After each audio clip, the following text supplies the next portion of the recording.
political parties have started doing something slightly strange over the last couple of election cycles.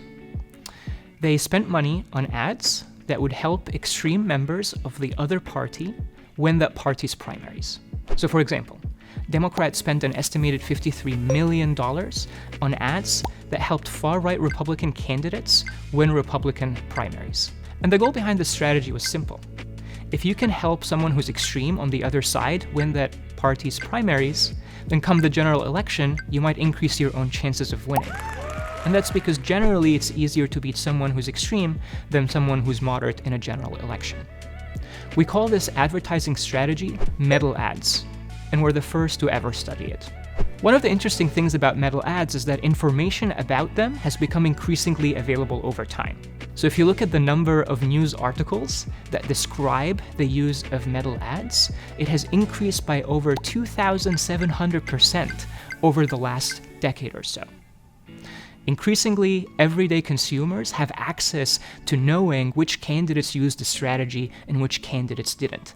And what we were interested in is when people find out that a candidate from their own party used meddle ads, how do they react? Across studies with over 7,000 respondents, we found that people overwhelmingly are averse to the use of meddle ads.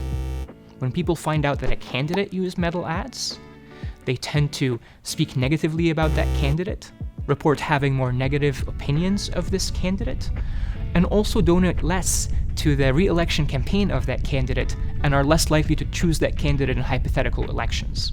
It didn't matter if we compared candidates who used meddle ads to candidates whose advertising strategy was unknown. It didn't matter if we compared candidates who used meddle ads to candidates who used traditional advertising strategies, like focusing on issues like the economy or abortion. We still found that people were most aversive to the use of meddle ads, and that they penalized candidates who used them. As the 2024 presidential election comes around the corner, one of the things I'll be keeping an eye out for is how all these new marketing tactics that really emerged during this presidential election are going to play out.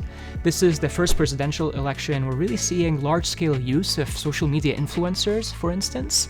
Are they going to move the needle on people's likelihood to show up and vote, and perhaps even persuading voters to vote for certain candidates? So that's something I'm looking forward to exploring and keeping an eye on as we move ahead.